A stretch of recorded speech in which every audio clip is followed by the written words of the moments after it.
Greetings, citizens of the digital world. Inside the Serial Killer, coming to you today on day 211 of the year of vlogging dangerously.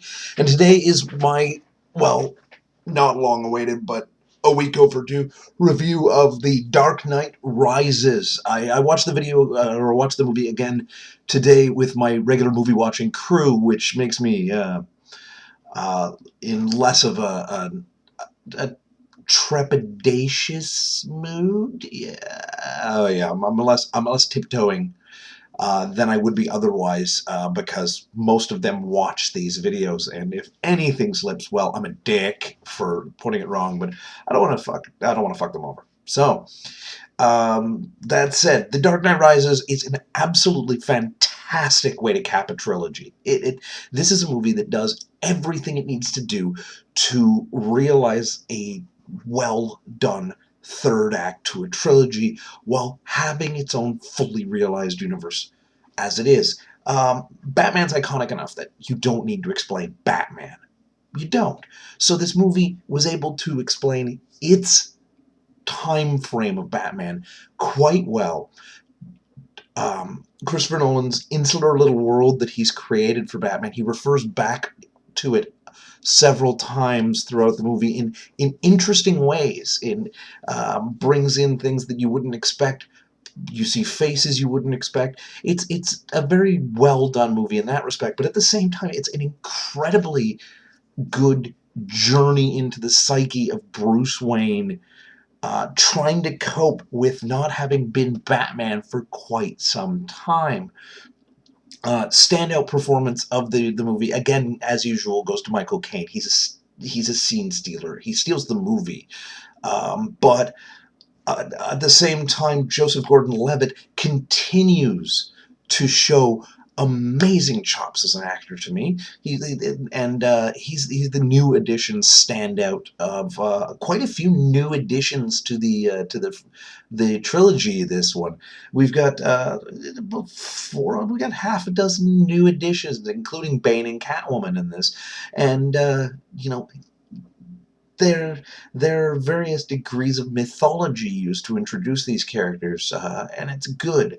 From the very simple, here's who this person is and there's the problem with them, to a very demonstrative introduction to Catwoman, and a very, very nicely fleshed out legend of Bane. Now, it's not the Bane from the comics 100%. There are some setting changes and everything, but it's very true to the character of Bane, which I love, because I love Bane as a character. I do. As a comic book villain, he's a very interesting character. But the last depiction was just fucking disgusting. The big dumb thug, oh, I'm Poison Ivy, bitch. It just didn't work. This is a Bane that is well-spoken, intelligent, vicious, and focused, and capable. It's all of those things make for an awesome rendition of Bane, and there's a lot of work done to establish the legend and legacy, and these are good things. It's a 2-hour and 44-minute movie, which, when you're coming off of a midnight watch and have only had an hour of sleep before you went depart from the movie, can be a bit much, but hey, that's okay. Other things this movie does incredibly well, let's see. Great action when the action is there. Amazing set pieces. Amazing prop work. Just fun stuff in general. And they filmed in multiple cities, so Gotham gets its own identity built on the backs of a lot of other cities. Now, there are a few beef issues, like the fact that the New York Stock Exchange, has got a sign right there at one point in the movie, and there's Saks Fifth Avenue, big giant sign. Product placement, I guess, but still silly. I guess in that universe, Saks Fifth Avenue is in Gotham, and the New York Stock Exchange is in Gotham, perhaps. Anyway, the storytelling is quite fun. The twistiness is there. The turns, the exploration of character is very awesome in this, and yeah, it's a good all-round movie. I definitely suggest it for anybody who's a fan of Batman, who's seen the first ones.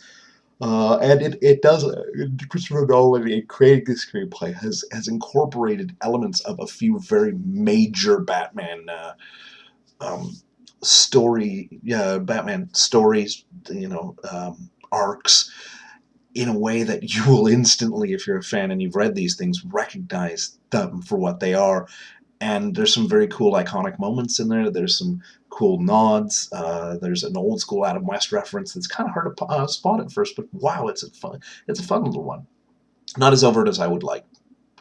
Anyway, that's pretty much it. I recommend The Dark Knight Rises to anybody, pretty much at all. Fuck, go see a movie and make that movie The Dark Knight Rises. I saw it in Ultra AVX today versus normal viewing the last time. Didn't really see a difference. Maybe I'll see it in IMAX before it's done. It's run just because I can. Anyway, I've, as usual, been the Zero Killer. Questions, comments, concerns, death threats, you know where to put them. Put them in the comment section below, and I will talk to you tomorrow.